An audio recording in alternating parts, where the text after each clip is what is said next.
আমরা এসে দাঁড়িয়েছি একদম রাম সেতুতে।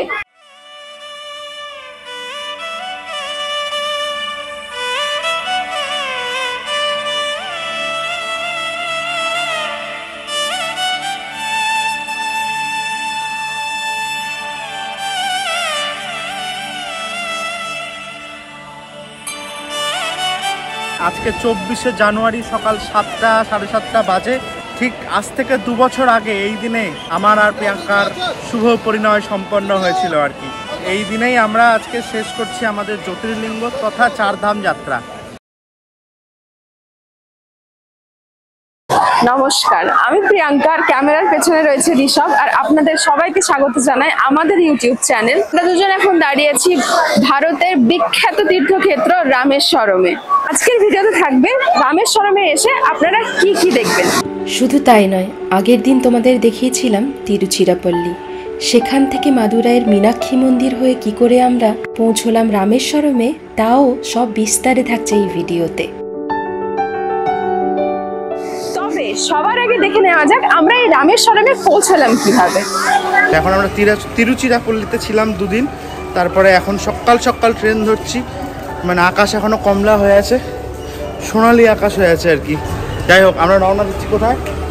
মাদুরাই। চলেছি মাদুরাইয়ের উদ্দেশ্যে। এরপরে এখান থেকে মাদুরাই থেকে যাব রামেশ্বরম, রামেশ্বরম থেকে Kanyakumari. Long way to go, চলো যাওয়া যাক। আমাদের এই দক্ষিণ ভারত সফরে প্রকৃতি তার রূপে বারবার মোহিত করেছে আমাদের। তবে এইবার যেন তার মুকুটে আরও একটি পালক হয়ে জুড়ে গেল এই দিগন্ত বিস্তৃত আঙুরের বাগান। বুঝলাম এদিকেই তাহলে হয় আঙুরের ফলন। যাই হোক, এসব দেখতে দেখতেই 2.5 ঘন্টার এক ছোট্ট সফরেই পৌঁছে গেলাম আমাদের পরবর্তী গন্তব্য মাদুরাই। ভাইগাই নদীর তীরে অবস্থিত এই শহরটি তামিলনাড়ুর কালচারাল ক্যাপিটাল হিসেবেও পরিচিত। 148 বর্গ কিলোমিটারের এই শহরটিতে মোট জনসংখ্যা 14,70,755। মীনাক্ষী মন্দিরকে কেন্দ্র করেই একসময় গড়ে উঠেছিল এই শহর। তাহলে চলুন সবার প্রথমে যাওয়া যাক মীনাক্ষী মন্দিরের দর্শনে। প্রতিটি দক্ষিণ ভারতীয় মন্দিরে 4টি দরজা বা গোপুরম থাকে, এবং এবার আমরা মাদুরাই হোটেল নিয়েছি মীনাক্ষী মন্দিরের পশ্চিম গেটের সামনে। দক্ষিণ ভারতের অন্যান্য মন্দিরগুলির মতো এই মন্দিরেও দেখলাম জেনারেল দর্শনের এক লম্বা লাইন।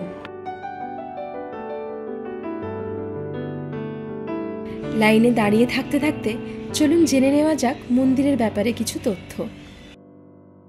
তো এই মাদুরাইয়ের মীনাক্ষী মন্দির কেন ইম্পর্টেন্ট, মানে সেটা যদি আমাদের মাইথোলজিক্যাল দিক দিয়ে বর্ণনা করতে হয়, বলতে হবে এই মাদুরাই একমাত্র জায়গা যেখানে মা মীনাক্ষীর জন্য, মানে মীনাক্ষী একজন পার্বতীর রূপ, তো সেই মীনাক্ষীর জন্য এসেছিলেন মহাদেব। মহাদেব এখানে রীতিমতো অর্নামেন্টসে বিভূষিত, সিল্ক পরিহিত একজন পুরুষ, যিনি সংসারী। মানে অন্যান্য সব জায়গায় আমরা মহাদেবকে পাই একজন ওয়ান্ডারার হিসেবে, একজন যোগী হিসেবে, একজন ছাই ভস্য মাখা মানুষ হিসেবে, কিন্তু এখানেই মহাদেব বিরাজ করছেন এমন রাজকীয় বেশে। লোককথা অনুসারে মাদুরাইয়ের রাজা মলয়ধ্বজ পান্ডিয়া এবং তার স্ত্রী কাঞ্চনমালা পুত্র লাভের আশায় একটি যজ্ঞ করেন। তবে যজ্ঞের ফলস্বরূপ তিনি পুত্র লাভ না করে একটি কন্যা লাভ করেন, এবং এই কন্যা ত্রিস্তন সম্পন্ন হন। সেই সময় মহাদেব প্রকট হয়ে রাজাকে আদেশ দেন এই কন্যাকে যেন তিনি নিজের পুত্রের মতো বড় করে তোলেন, এবং এও জানান এই কন্যা যখন বড় হয়ে তার জীবনসঙ্গীকে খুঁজে পাবে, নিজে নিজেই তার অতিরিক্ত একটি স্তন খসে পড়বে শরীর থেকে।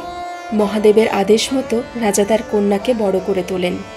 পরবর্তীতে রাজকুমারীর মহাদেবের সাথে সাক্ষাৎ হলে তিনি মহাদেবের প্রেমে পড়ে যান। সাথে সাথে তার অতিরিক্ত একটি স্তন খসে পড়ে এবং তিনি তার মীনাক্ষী রূপের প্রকাশ ঘটান। এই মীনাক্ষী দেবী মহাদেবকে বিবাহের প্রস্তাব দেন। মহাদেব সেই প্রস্তাবে রাজি হন এবং মীনাক্ষী দেবীকে মাদুরাই ফিরে যেতে বলেন। মীনাক্ষী দেবী মাদুরাই ফিরে আসার 7 দিন পরে মহাদেব সেখানে সুন্দরেশ্বর রূপে আবির্ভূত হন এবং শ্রী বিষ্ণুর উপস্থিতিতে তাদের বিবাহ সম্পন্ন হয়। মাদুরাইয়ের মানুষরা মনে করেন এই ঘটনাটি দক্ষিণ ভারতের মাতৃকুল ভিত্তিক পরিবার প্রথা এবং অন্তিম শক্তি নারীর মধ্যেই বর্তায় এই আঞ্চলিক বিশ্বাসকেই প্রতিফলিত করে। পৌরাণিক নথিপত্রে মীনাক্ষী মন্দিরের অস্তিত্ব পাওয়া যায় সেই ৬ষ্ঠ শতক থেকে। এর থেকে বোঝাই যায় কতটা প্রাচীন এই মন্দির। তবে ১৩র শতকে মুঘল সাম্রাজ্যের দ্বারা আক্রান্ত হয় এই মন্দির। পরবর্তীতে যা পুনর্নির্মাণ করা হয় ১৬ থেকে ১৭ শতকে নায়ক সাম্রাজ্যের দ্বারা। প্রাচীন শিল্পকলার প্রতি ঝোঁক থাকলে এই গোপুরমগুলি দেখেই কাটিয়ে দেওয়া যায় ঘন্টার পর ঘন্টা। তেমনি হোটেলের ব্যালকনি থেকে মন্দির চত্বর উপভোগ করতে করতেই কেটে গেছিল আমাদের মাদুরাইয়ের দুদিন। মাদুরাইয়ের দ্বিতীয় দিনে একেবারে মাঝ রাতে প্রায় রাত ২টোর সময় রওনা দিচ্ছি আমরা আমাদের দ্বাদশতম জ্যোতির্লিঙ্গ দর্শনের উদ্দেশ্যে।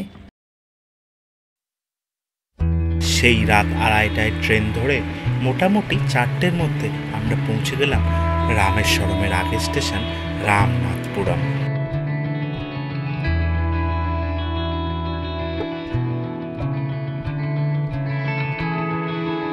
স্টেশন থেকে বেরোলেই ঠিক উল্টো দিকে বাস স্ট্যান্ড। আর কি, উঠে পড়লাম বাসে। রামেশ্বরম স্টেশনে কাজ চলায় ট্রেন এখন আসছে রামেশ্বরমের আগের স্টপেজ রামনাথপুরম পর্যন্তই। আর আমাদের ট্রেনেরও ম্যাক্সিমাম যাত্রীর গন্তব্য ছিল রামেশ্বরম, তাই সবাই মিলে উঠে পড়লাম বাসে। বাস ছাড়ার কিছুক্ষণের মধ্যেই ক্রস করলাম ভারতের আধুনিক স্থাপত্যের অন্যতম নিদর্শন সেই সমুদ্রের ওপর পাম্বান ব্রিজ, আর বুঝলাম রামেশ্বরম প্রায় পৌঁছেই গেছি। ব্রিজ ক্রস করার মোটামুটি ২০-২৫ মিনিটের মধ্যে আমরা পৌঁছে গেলাম সেই স্বপ্নপুরীতে। এতদিন ধরে দেখা স্বপ্ন আজ পূরণ হবে যেখানে। আমরা যে জ্যোতির্লিঙ্গ সফর শুরু করেছিলাম সে সফর হয়তো শেষ হচ্ছে অদ্ভুত সুন্দর একদিনে। মানে আজকে ২৪শে জানুয়ারি সকাল ৭টা ৭:৩০ বাজে। ঠিক আজ থেকে ২ বছর আগে এই দিনে আমার আর প্রিয়াঙ্কার শুভ পরিণয় সম্পন্ন হয়েছিল আর কি। তো এই দিনেই আমরা আজকে শেষ করছি আমাদের জ্যোতির্লিঙ্গ তথা ৪ ধাম যাত্রা। তো আমরা এখন একদম সমুদ্রের ধারে বসে আছি। কোন সমুদ্রের ধারে? ঠিক যেখানে রাবণ বধের আগে শ্রীরামচন্দ্র বালি দিয়ে শিবলিঙ্গ তৈরি করে উপাসনা করেছিলেন তার, আর ঠিক তারই প্রতীক স্বরূপ এখানে এই যে শিবলিঙ্গ তৈরি করে সাজানোর কাজ চলছে। আমাদের ফুলটুল কিনে আনা হয়েছে। কি লিখছিস প্রিয়াঙ্কা? জয় শ্রীরাম। জয় শ্রীরাম। মহাদেবকে পুজো করে তারপরে উনি গেছিলেন রাবণকে হারাতে, রাবণকে হারিয়ে নিজের স্ত্রীকে আনতে। আমি ভাবতেই পারছি না যে এখানে রাম এসেছিলেন, এখানে উনি এত বড় পুজো করেছিলেন। তারপর মহাদেবের আবার কে করেছিল পুজোটা? পুজোটা আবার কিন্তু রাবণই করেছিল। রাবণ যে এখানে পুজো করেছিলেন, এবার রাবণ একজন ব্রাহ্মণ হিসেবে তার কর্তব্য যে তার যজমানের সমস্ত কিছু পুজোর জোগাড় ঠিকঠাক আছে কিনা সেটা দেখার। কিন্তু এবার পুজোর জোগাড় মানে বলা হয় হিন্দু শাস্ত্র অনুযায়ী আর কি, মানে বিয়ের পরে যে কোনো যজ্ঞানুষ্ঠান বা যে কোনো পুজো সেটা স্বামী স্ত্রী একসাথে সম্পূর্ণ করতে হয়।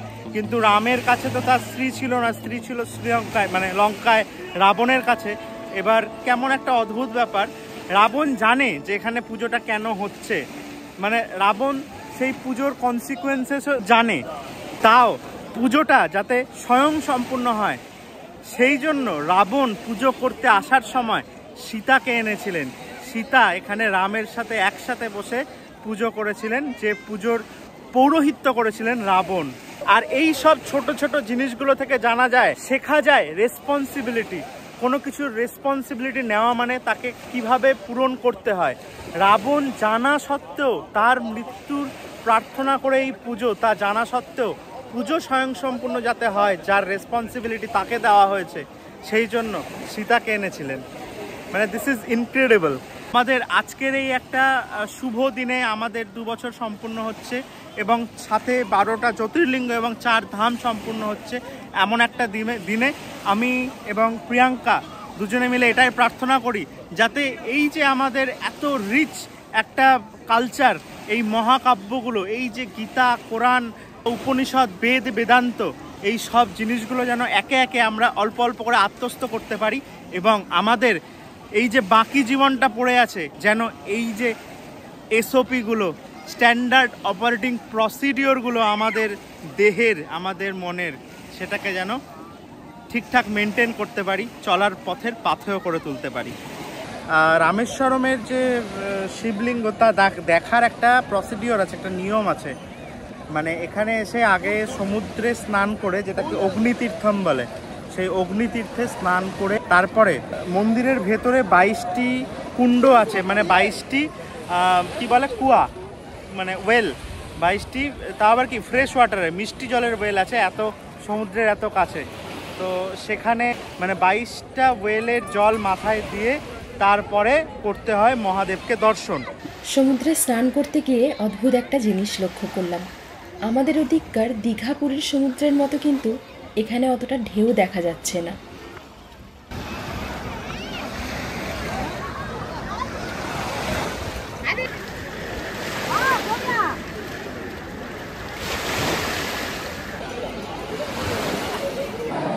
দারুণ অভিজ্ঞতা, দারুণ অভিজ্ঞতা, এর থেকে বেশি অভিজ্ঞতা আর করা যেতে পারে বলে আমার মনে হয় না।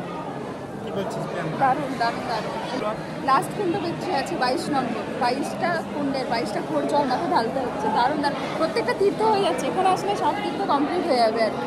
তো এবার এই 22টা ওয়েল, 22টা ফ্রেশ ওয়াটারের ওয়েল কোথা থেকে এলো এখানে? শ্রীরাম রাবণকে বধ করার পর সেই ব্রাহ্মণ হত্যার পাপ মোচন করতে এই আবার রামেশ্বরমে ফিরে আসে, এবং সেখানেই তিনি ওই মানে 22টি নক্ষত্র, 22টি গ্রহ নক্ষত্র সবাইকে আহ্বান করেন আর কি। সেই 22টি গ্রহ নক্ষত্র তাদের প্রতীক হয়ে এখনও এখানে বিরাজ করছে এই 22টি ফ্রেশ ওয়াটারের কুয়ো। 22টি কুণ্ডে স্নান করে এবার আমরা যাচ্ছি আমাদের দ্বাদশতম জ্যোতির্লিঙ্গ রামনাথ স্বামীর দর্শনে। চিনতে পারছো শাড়িটা? সেই যে ত্রিচির পথিস থেকে এই শাড়িটাই কিনেছিলাম আজকের এই দিনে পরার জন্য। আজ আমরা আমাদের দ্বাদশ জ্যোতির্লিঙ্গ সম্পন্ন করছি জলাভিষেকের মাধ্যমে। সরকারি কাউন্টার থেকে 1200 টাকার টিকিট কেটে করছি এই অভিষেক। অন্য কোনো জ্যোতির্লিঙ্গেই আমরা এত টাকা খরচ করিনি, তবে এমন এক স্মরণীয় দিনে আমাদের 12তম জ্যোতির্লিঙ্গ দর্শন বলে কথা। সেই কতদিন আগে দেখা স্বপ্ন তিলে তিলে 1 বছর ধরে সম্পন্ন করলাম আমরা। ঘরকুনো মাছে ভাতে বাঙালি 2 মানুষের এই ট্রাভেলার জীবনে হাতে খড়ির পরেই যে স্বপ্ন দেখেছিল, সেই স্বপ্নের পেছনেই ছুটতে ছুটতে আজ তারাও অনেকটা পরিণত। সেই ঘরকুনো মানুষ দুটো মুক্ত বিহঙ্গের সাথে তুলনা করতেও আজ খুব একটা আর দ্বিধাবোধ করে না। তাহলে এভাবেই কাটলো 2024 সালে আমাদের দ্বিতীয় বিবাহ বার্ষিকী।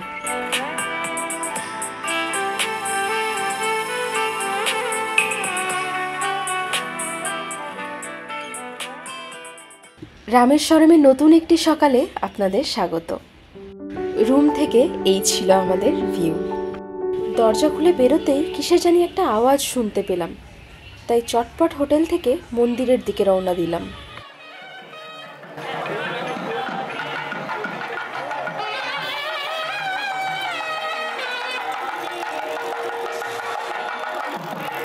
মন্দির প্রাঙ্গণের চারপাশে বা গোটা শহর জুড়ে একটা পরিক্রমা হয়, সেটা আমরা যেহেতু পূর্ণিমার দিন এখানে এসে পৌঁছেছি, তো সেই পরিক্রমা দেখার সুযোগ আমাদের হয়েছে।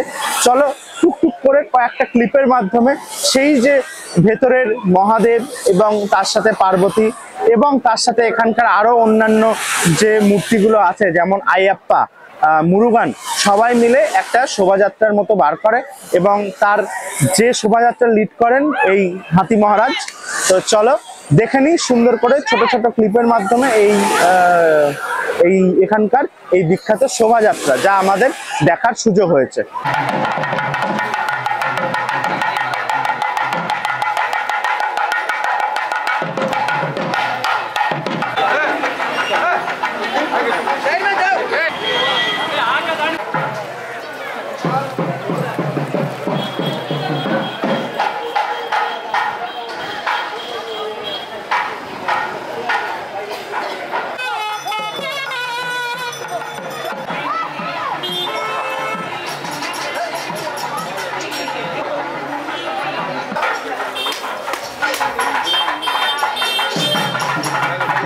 মন্দির থেকে ফিরে হোটেলে এসে রেডি হয়ে আমরা এখন রওনা দিচ্ছি পৃথিবীর বুকে এক অন্যতম আশ্চর্য রাম সেতু দর্শনের উদ্দেশ্যে। এবং চলো দেখে নিই এখানে রাম সেতু ছাড়াও রামায়ণ সংক্রান্ত আরো কোনো তথ্য বা আরো কোনো এভিডেন্স খুঁজে পাই কিনা। তাহলে তার জন্য প্রথমেই আমরা দেখব এখানে অবস্থিত, শহরের মধ্যেই অবস্থিত এক রামকুণ্ড এবং রাম মন্দির। মনে করা হয় শ্রী রামচন্দ্র স্নান করেছিলেন এই কুণ্ডে। আর কুণ্ডের ঠিক বিপরীতেই আছে এক প্রাচীন মন্দির। মন্দিরের ভেতরের বিগ্রহটি এক ঝলক দেখলেই এর প্রাচীনত্ব সম্পর্কে একটা ধারণা পাওয়া যায়। এছাড়াও গুজরাতি এক ট্রাস্টের তত্ত্বাবধানে এখানে নতুন মন্দিরও নির্মাণ হয়েছে। তারপরে সেখান থেকে চলে যাব এক নটরাজ মন্দিরে, যেটা নতুনই তৈরি হয়েছে আমার মনে হচ্ছে। তবে এই মন্দিরে প্রাচীনত্বের ছোঁয়া তো আছেই, সাথে দারুণভাবে সেই তামিলনাড়ুর বিখ্যাত কাঠের কাজের নিদর্শন পাওয়া যায়। এবং তারপরে সেখান থেকে আমরা যাব হনুমানের মন্দির। সেই হনুমান মন্দিরে আমরা দেখব পঞ্চমুখী হনুমান। चीज बोलते हुए पत्थर पानी में तारने हैं, देखे नटराज चला जाओ। এইখানে ইয়েতে জলে সাঁতার কাটতে হবে সবাই।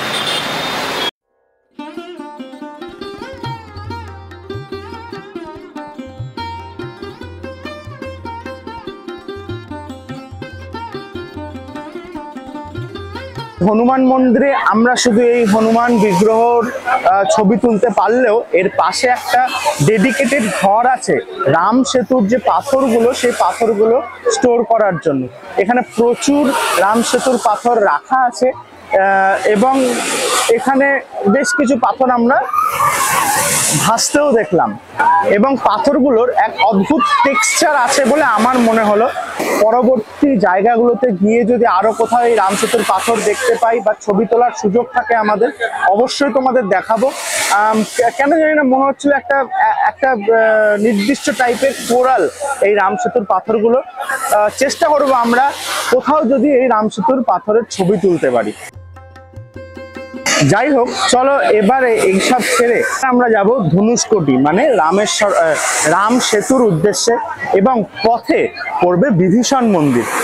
তাহলে রওনা দিলাম ভারতের অন্যতম ট্যুরিস্ট হটস্পট সেই 15 কিলোমিটার লম্বা জাতীয় সড়ক ধরে ধনুষকোটির উদ্দেশ্যে। এই ফাঁকে বলে রাখি, মোটামুটি হাফ বেলা জুড়ে এই সমস্ত কিছু ঘোরার জন্য আমরা আমাদের এই শেয়ারিং পঙ্খিরাজে মোট 500 টাকায় 2টি সিট নিয়েছিলাম। আর সারা রাস্তা সঙ্গ পেয়েছিলাম আমাদের ছোট্ট বন্ধু মধিমারনের।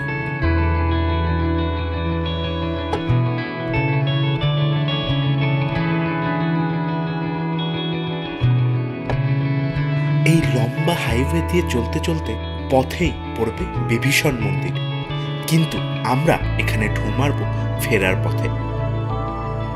এক স্মরণীয় জার্নি, অদ্ভুত এক ভৌগোলিক পরিবেশের মধ্যে দিয়ে ছুটতে থাকলো আমাদের অটো। কিছুক্ষণের মধ্যেই পৌঁছে গেলাম গন্তব্যে। আমরা সবাই তখন এক্সাইটেড। তো আমরা যেখানে আছি এখন দাঁড়িয়ে, তার একদিকে বে অফ বেঙ্গল মানে বঙ্গোপসাগর এবং আরেকদিকে ভারত মহাসাগর। কি ভয়ঙ্কর একটা জায়গা, মানে লোকে এই জায়গাটা আসার জন্য পাগল হয়ে থাকে। রাম সেতু,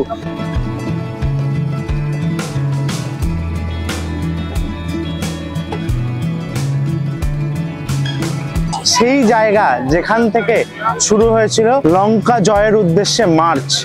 সেই লক্ষ লক্ষ বানর সেনা তার সাথে সামনে মানে ব্যাপারটাকে লিড করছে রাম, লক্ষণ, হনুমান, জাম্বুবান, মানে ছবির মতো ভেসে উঠছে ব্যাপারটা। মানে সত্যিকারের যদি আমরা ব্যাপারটা দেখতে পেতাম তাহলে কেমন হতো, মানে ফিল করতে পারছি আমরা কিছুটা হলেও এখানকার এনার্জি দিয়ে।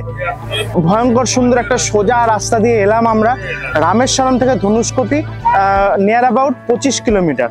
এবং সেই ধনুষকোটি যে বাস স্ট্যান্ড বলতে এখানে 1964 সালের সুনামিতে ভেঙে যাওয়া কিছু বিল্ডিং আছে, সেটাকে বাস স্ট্যান্ড হিসেবে ধরা হয়। মানে সেটা আর কি ধনুষকোটির স্টেশনও বলা যেতে পারে, যে স্টেশনে আগে ট্রেন আসতো, এখন ট্রেন আসে না, ওই সুনামির পরে বন্ধ হয়ে গেছে। সেখান থেকে আরো মোটামুটি 3-4 কিলোমিটার দূরে আমাদের এই শেষ পয়েন্ট, ভারতের দক্ষিণের একদম শেষ অংশ, এই রাম সেতু।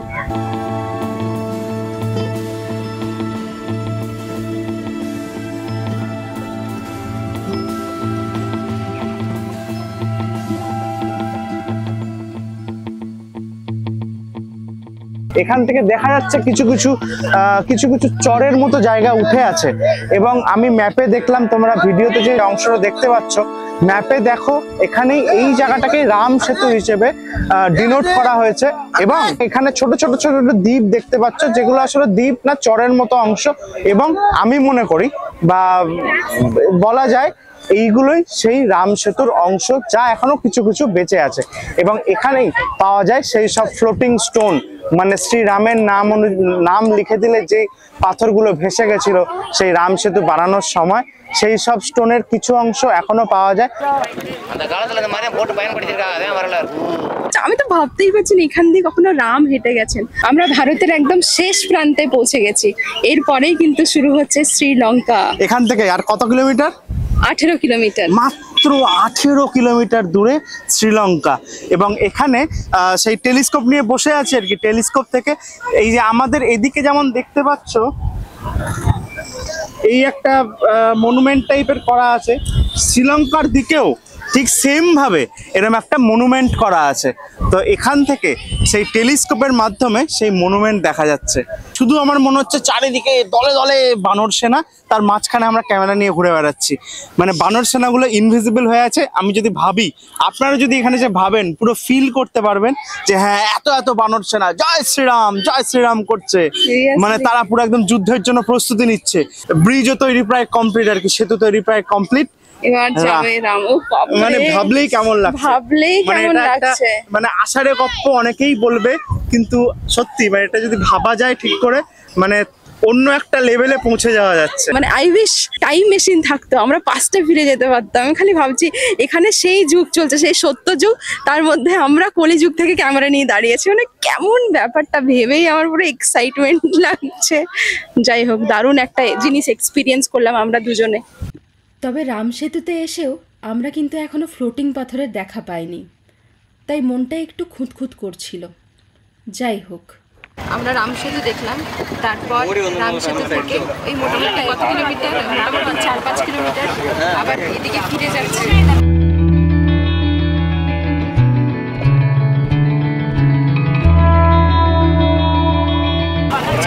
4-5 কিলোমিটার দূরেই আছে বিভীষণের মন্দির। তারপর রাম সেতু ছাড়িয়ে এখন বিভীষণ মন্দিরে এসেছে।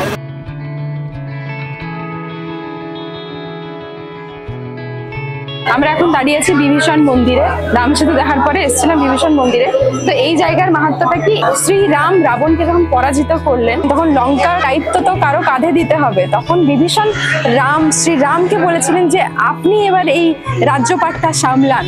কিন্তু মর্যাদা পুরুষোত্তম রাম, উনি তো নিজের ধর্মের থেকে এদিক থেকে ওদিক হন না। তো উনি বললেন, না, আমি এই রাজ্যপাট সামলাতে পারি না, এর অধিকার একমাত্র তোমারই আছে বিভীষণ। তো উনি বিভীষণকে রাজা হিসেবে ঘোষণা করলেন। এবার যখন বিভীষণ রাজা হলেন, তার রাজ্যাভিষেক তো হতে হবে। তো আমরা যেখানে এখন দাঁড়িয়ে আছি যে মন্দিরটা, এক্স্যাক্টলি এই জায়গাটাতে ওনার রাজ্যাভিষেক হয় রাম এবং লক্ষণের হাতে। তারই নানান ছবি ভেতরে বর্ণনা করা আছে মন্দিরের ভেতরে।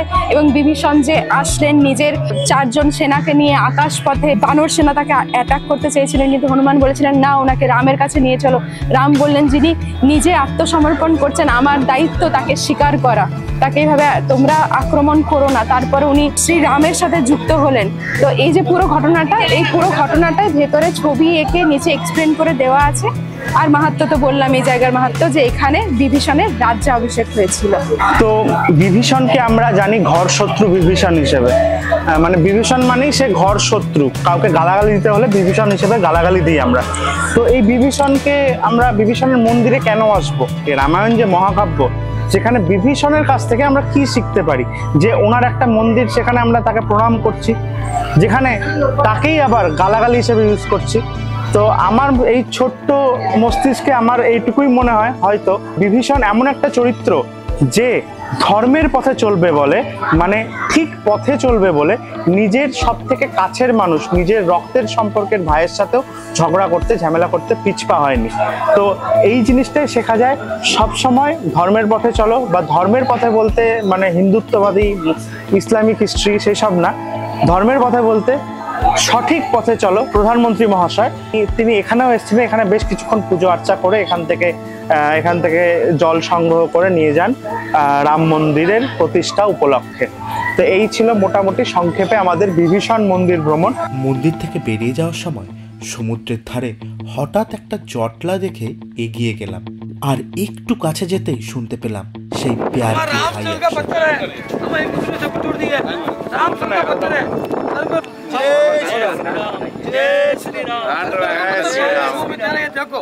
শেষমেশ তাহলে হয়েই গেল ইচ্ছে পূরণ। এবার এখান থেকে আমরা দেখি কোথায় যাই, চলো। আমাদের আজকের শেষ গন্তব্য লক্ষণ তীর্থম। মনে করা হয় সমস্ত যুদ্ধ বিবাদ মিটে গেলে লক্ষণ তার পাপ নিবারণের জন্য তৈরি করেন এই লক্ষণ তীর্থম, মানে এই কুণ্ডটি। রামেশ্বরম বাস স্ট্যান্ডের একদম পাশেই অবস্থিত এই লক্ষণ তীর্থম। সবই তো আমরা মোটামুটি দেখলাম, এবার একটু পাবলিক রিয়াকশন দেখার পালা। আমাদের সাথে দেখা হয়েছিল এক মা ছেলের, কৌশিক দা এবং তার মা, তারা মোটামুটি 16 জন নিয়ে ঘুরতে বেরিয়েছিলেন দক্ষিণ ভারত।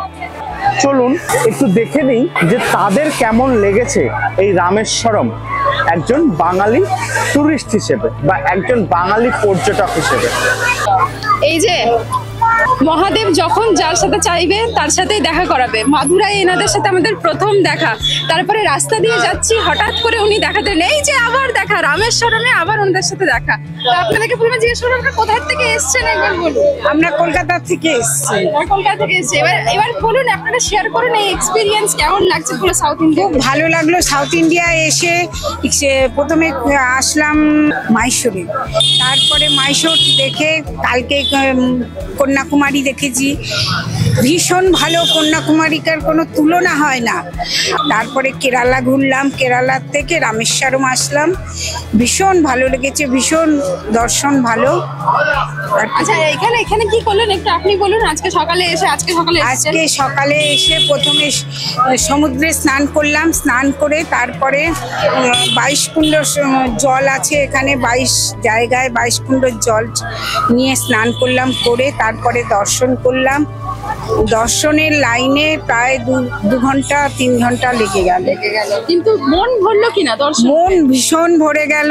সব সেই যে রাম এসেছিলেন এখানে, প্রথম পুজো করেছিলেন, সেই দর্শন করার জন্যই এত মানুষ সমস্ত সমাগম হচ্ছে একসঙ্গে। খুব ভালো লেগেছে, মন পবিত্র হয়ে গেল, খুব ভালো লাগলো। দাদা আপনার কেমন লাগলো? আমার তো খুবই ভালো লাগলো। আমি এর থেকে বিশ্বাস করলাম যে পৃথিবীটা গোল হয়, কারণ আপনাদের সঙ্গে আমাদের প্রথম মাদুরাইতে দেখা হয়েছিল মীনাক্ষী দেবী মন্দিরে, কিন্তু কি জানি ভগবান বা পৃথিবী চক্রে সেই মন্দিরের সামনেই আবার আপনাদের সঙ্গে দেখা হয়ে গেল রামেশ্বরমে। আমার খুব ভালো লাগলো এবং আপনাদের দুজনকে দেখে আমারও খুব ভালো লেগেছে। এবং এখানে এসে আপনারা ভীষণ ভালো, আমায় খুব ভালো। আপনাদের যাতে আরো ভালো হয়, আবার যেন পরবর্তীতে আবার কোথাও হয়ে যায়। এবং আমরা চাই আপনারা এইভাবে এগিয়ে যান। আর ইউটিউবে যারা সাবস্ক্রাইবার আছে তাদের বলছি যে আপনারাও সমস্ত রকম ভিডিও দেখুন, এবং যদি ভালো লাগে লাইক শেয়ার অবশ্যই করবেন। এটা তো বলার কোনো ব্যাপার নেই, কিন্তু আমাদের ভালো লেগেছে এনাদের, তাই আমরা শেয়ার করলাম এই কথাটা। ঠিক আছে, আমরা আমাদের ভিডিও শেষ করছি। ভালো লাগলে অবশ্যই লাইক করো, কমেন্ট করো, সাবস্ক্রাইব করো স্ট্রাগলিং সোলসকে। চলো আমরা সবাই মিলে বলি জয় শ্রীরাম, জয় শ্রীরাম, হর হর মহাদেব, হর হর মহাদেব।